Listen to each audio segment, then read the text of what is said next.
XII. The Final Reckoning, the Whispering Tape. The movie opens in darkness. A dim, flickering light reveals a man tied in a subway maintenance tunnel beneath Detroit. A distorted voice crackles from an old cassette player. "Hello, David. I want to play a game." This isn't John Kramer's voice, but it carries the same eerie calm. The man must crawl through a tunnel filled with jagged glass, or remain trapped forever. Blood flows, screams echo, and a new reign of terror begins. The imitator Detective Eliza Graves, a hardened investigator with a past connection to the Jigsaw case, is assigned to the crime. The trap has all the hallmarks of Kramer's work. But John has been dead for years. As more tapes are discovered, it becomes clear. A copycat is on the loose. He's calling himself Echo. The butcher's verdict: a brutal trap is found in a meat processing plant. The victim is a corrupt butcher who sold contaminated meat to schools. He must sever his dominant arm in 60 seconds to stop a crushing piston. He fails. Blood drenches the factory. Echo leaves a message carved into meat. "You fed poison? Now, taste your own justice." Kramer's secret protege Eliza studies archived Jigsaw tapes and discovers a previously encrypted folder labeled GV09. It contains blueprints and psychological assessments from John Kramer about a young man he once tried to mentor, Gabriel Vaughn, who disappeared after Amanda Young's death. Reunion of pain flashback to 2004. John Kramer meets Gabriel, a psychology prodigy obsessed with pain, morality, and the afterlife. John tries to teach him the value of repentance, but Gabriel takes it further. He believes that only extreme suffering purifies the soul. When John discovers Gabriel's twisted thinking, he cuts him off. But Gabriel had already learned too much. Spiral connections, linking the story to Spiral 2021. We discover Gabriel Vaughn once served in the corrupt South Metro. It's a police task force. He was discharged after he tried to expose their crimes. Now he targets those same officers. His traps are personalized, poetic, and brutal. One cop's face is peeled with a rotating razor unless he confesses. He dies lying. Game theory: 3 ex-cops awake in an abandoned training range. Each is given a loaded gun and a file containing their worst secret. To survive, they must shoot the most guilty among them. Timer counts down. They argue, cry, and ultimately all 3 shoot, but no one survives. A fail-safe bomb ends the game. Echo's message: guilt is not a vote, it's a sentence. Puzzle pieces: Eliza finds a hidden chamber in Gabriel's old apartment. Inside, walls lined with Polaroids, blueprints, surgical tools, and a puppet hanging by chains. Gabriel isn't imitating Kramer, he's evolving him. One tape ends with "John offered rebirth." I offer revelation. Amanda Young's grave, is found desecrated. Her coffin cracked open. Inside lies a mannequin stitched to resemble her. Mutilated mouth sewn shut. A message is left behind. She failed the message.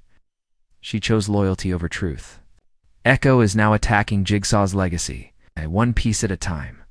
The trap makers, Lisa Ash, and her tech team trace a digital signal to an abandoned asylum outside the city. Inside, a digital command center, mechanical puppets, and artificial voice modulators. Suddenly, the doors slam shut. Monitor lights up. "Welcome, Eliza. Your test begins now." She blacks out. Detective's dilemma: Eliza wakes up tied to a chair with 2 screens in front of her, one showing her partner, the other her estranged brother. 2 buttons. One life must be sacrificed. She refuses to choose. The ceiling begins to fall. At the last moment, the trap stops, a test of her will. Echo records the entire thing. "You passed. Barely." Hoffman returns. Detective Mark Hoffman, long thought dead, emerges from the shadows. Scarred and hiding under a new identity, he tracks Eliza down. He offers help not out of heroism, but revenge. Echo tried to trap him in the past, but failed. Hoffman is the only survivor of Echo's original game. The puppet master Echo takes his games public, hacking national television. Live trap unfolds. A celebrity defense attorney is hung above a pit of acid.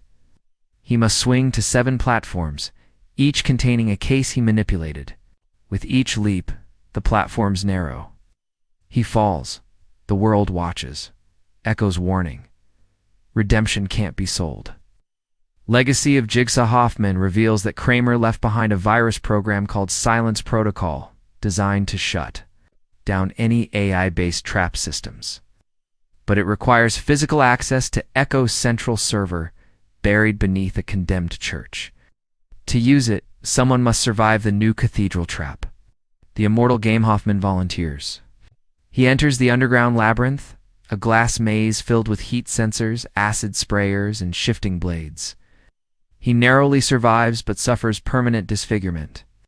He reaches the core and uploads the virus, shutting down Echo's master. System for good? Or so they think. Echo's origin through surveillance tapes recovered in the asylum. Eliza uncovers Echo's childhood. His mother died due to a hospital denying her care. That hospital? Same one Jigsaw once targeted. Gabriel became obsessed with justice, punishment, and symmetry. Jigsaw gave me rules. Pain gave me purpose. The cathedral trap in a horrifying spectacle. Echo traps 7 prominent religious leaders inside a Gothic cathedral. Each is faced with traps themed after the 7 deadly sins. The glutton must consume shards to escape. The greedy must give up fingers. One by one, they fail. Eliza's choice. Echo kidnaps a child, the son of Eliza's former informant, and forces her to participate in the final game. She must endure personal torment while solving moral puzzles involving her past wrongdoings. Every solved clue stops the child's torture by a second. It's a race against guilt. The final tap. Eliza reaches Echo. He's bleeding, shot, and seemingly dying. But with his last breath, he plays one final tape. You think I'm just a man, but I'm an idea. Ideas can't die. Before she can arrest him, a bomb goes off, but Echo's body is never found. Legacy unleashed in the post-credits scene. A teenager in a Detroit subway stall finds a USB stick. On it, blueprints for a trap, voice mod software, and a video. Hello, I want to